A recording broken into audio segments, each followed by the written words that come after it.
আসসালামু আলাইকুম রহমতুল্লাহি বারাকাতুহু। আশা করি আপনারা সকলে আল্লাহর রহমতে ভালো আছেন। তো আজকে আলোচ্য বিষয় হচ্ছে জুম্মার ফজিলত কী। আসলে জুম্মার রাত্রি ফজিলত গুরুত্বের দিক থেকে কদরের রাতের চাইতেও কিন্তু অধিক। এ রাতে রাসূল সাল্লাল্লাহু আলাইহি সাল্লাম মায়ের গর্ভে শুভাগমন করেছিলেন এবং তার আগমনের মধ্যে দুনিয়া আখিরাতের অপরিমেয় কল্যাণ রয়েছে। রাসূল সাল্লাল্লাহু আলাইহি সাল্লাম বলেন, জুম্মা রাত হচ্ছে নূরে ঝলমলে রাত, জুম্মার দিন হচ্ছে নূরে ঝলমলে দিন। জুম্মার দিন কিছু আদব আছে যেগুলো পূরণ করলে কিন্তু আমল করলে কিন্তু এক বছরের রোজা এবং এক বছরের নামাজের সওয়াব প্রতি কদমে কদমে হাসিল হয়। আর ভাবতেছেন, প্রথম হচ্ছে কি গোসল করা, তাড়াতাড়ি মসজিদে যাওয়ার চেষ্টা করা, মসজিদে পায়ে হেঁটে যাওয়া, ইমামের কাছাকাছি বসা, মসজিদে বসে গল্প গজব না করা, কাপড় বা অন্য কিছু নিয়ে খেলা না করা বা মনোযোগ দিয়ে খুতবা শোনা, এইসব কাজগুলো যদি করতে পারেন আপনারা এক বছরের রোজা ও এক বছরের নামাজের সওয়াব যতটা হবে সেই পরিমাণ আপনারা কিন্তু নেকি আদায় করবেন। যে ব্যক্তি জুম্মার দিন সূরা কাহাফ তিলাওয়াত করবে তার জন্য আরশের নিচ থেকে নিয়ে আসমান বরাবর উঁচু নূর প্রকাশ পাবে, যা কিয়ামতে অন্ধকার তার কাছে আসবে এবং উক্ত জুম্মা থেকে পূর্ববর্তী জুম্মার দিন পর্যন্ত সকল সাগীরা গুনাহগুলো মাফ হয়ে যাবে। রাসূল সাল্লাল্লাহু আলাইহি সাল্লাম ইরশাদ করেছেন, তোমরা জুম্মার দিনে বেশি বেশি করে আমার নামে দুরূদ পাঠ করবে, কারণ জুম্মার দিনে দুরূদ পাঠে ফেরেশতারা হাজির হয় এবং আমার কাছে সকলে দুরূদ পেশ করে।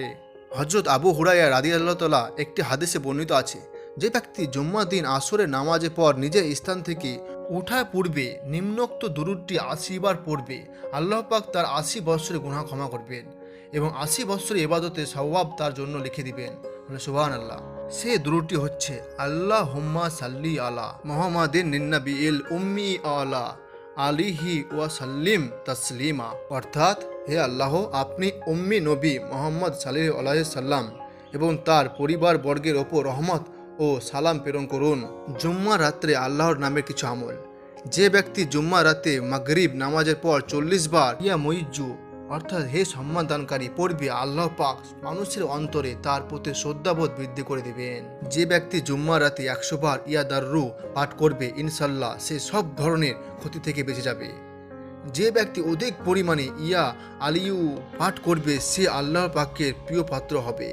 কারো কোনো মুশকিল কাজ দেখা দিলে সে যেন জুম্মা রাতে উক্ত নাম ১০০০ বার পাঠ করে। অভাব অনটন রোগ ব্যাধি যাবতীয় ফিতনা ফাসাদ থেকে মুক্তি থাকার জন্য জুম্মার দিনে বিশেষ আমল। শরীয়ত অনুমোদিত যে কোনো প্রয়োজন পূরণের জন্য জুম্মার দিনে নিম্নোক্ত আমলটি পরীক্ষিত। জুম্মার দিন ফজরের নামাজের পর সূর্যোদয়ের পূর্বে নিম্নে দুয়াটা পাঠ করুন। প্রথমে আউযুবিল্লাহির শাইতানির রাজিম ও বিসমিল্লাহির রহমানির রহিম, তারপর কিন্তু সূরা কাফিরুন ১০ বার পাঠ করুন। সূরা শুরু করার আগে পূর্বে বিসমিল্লাহির রহমানির রহিম পড়ে নেবেন, কিন্তু তারপর ১০০ বার নিম্নে কিন্তু দুরূদ পড়ুন।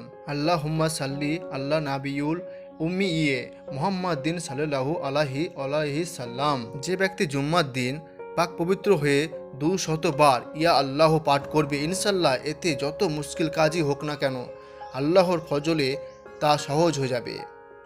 এভাবে যে রোগীর চিকিৎসা ডাক্তারগণ অক্ষমতা প্রকাশ করেছেন তার উপর কিন্তু এই দোয়াটা পড়া হলে অর্থাৎ ইয়া আল্লাহ পড়া হলে ইনশাল্লাহ আল্লাহ পাক শিফা দিবেন। একটা এমন দোয়া আছে যেটা হচ্ছে যে ব্যক্তি জুম্মার দিন ৭০ বার পাঠ করবে আল্লাহ পাক তাকে কিন্তু রুজি বৃদ্ধি করবেন। আল্লাহুম্মা আনতা গুনিয়ুন বিফাজলিকা আম্মান সিওকা ওয়াভি হালালিকা আন হারামিকা।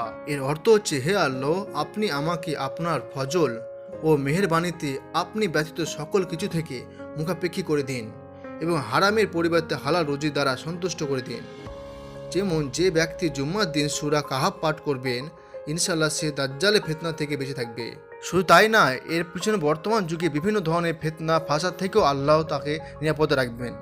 জুম্মার দিনে সূরা ইয়াসিন সূরা সাফফাত পড়ে আল্লাহ পাকের কাছে দোয়া করলে আল্লাহ তা কবুল করবে। যে ব্যক্তি সফররত অবস্থায় অর্থাৎ কোথাও ঘুরতে গেছে এমন অবস্থায় জুম্মার দিন ১০০০ বার ইয়া আওয়ালু পাঠ করবে, ইনশাল্লাহ সে নিরাপদে পৌঁছে যাবে, আপন পরিবারে পরিস্বজনের কাছে মিলিত হতে পারবে। হযরত ইমাম বনি রহমাতুল্লাহ লিখেছেন, যে ব্যক্তি শুক্রবারের দিন নির্জনে বসে অত্যন্ত মনোযোগ অবস্থায় ৭০ বার আয়াতুল কুরসি পাঠ করবে তার অন্তরে আজব ধরনের অবস্থা দেখা যাবে। শুধু তাই নয়, এইরকম অবস্থায় সে যে দোয়া করবে সে দোয়া কবুল হবে। আপনারা সকলে জুম্মার নামাজ আদায় করার পর যে স্থানে বসে নামাজ পড়বে সেই স্থানে বসে আপনারা বিসমিল্লাহ বলে আউযুবিল্লাহি শাইতানির রাজিম বিসমিল্লাহ বলে কিন্তু সূরা ফাতিহা ৭ বার সূরা ইখলাস 7 বার, সূরা ফালাক 7 বার, সূরা নাস 7 বার পাঠ করবেন। এই আমলে দরুন আল্লাহ পাক বান্দার অগ্র ও পশ্চাৎ আগে পিছনে সকল গুনাহ ক্ষমা করে দিবেন। মুমিনগণে বরাবর সওয়াব ও দিন দুনিয়া এবং সন্তান সন্ততির হেফাজতে প্রতিশ্রুতি রয়েছে। এতে তারা শয়তানের থেকেও নিরাপত্তা লাভ করা যায়। তবে এই আমলটি শুরু করার পূর্বে এবং পরে অবশ্যই দুরূদ পড়ে নেবেন। যে ব্যক্তি জুম্মা নামাজের পর মসজিদের বাইরে অর্থাৎ দরজা দাঁড়িয়ে নিম্নোক্ত দোয়াটি 3 বার পড়বে, ইনশাআল্লাহ তার রুজিতে বরকত হবে। তাই ইনশাআল্লাহ আমরা এসব আমলগুলো পালন করার চেষ্টা করব।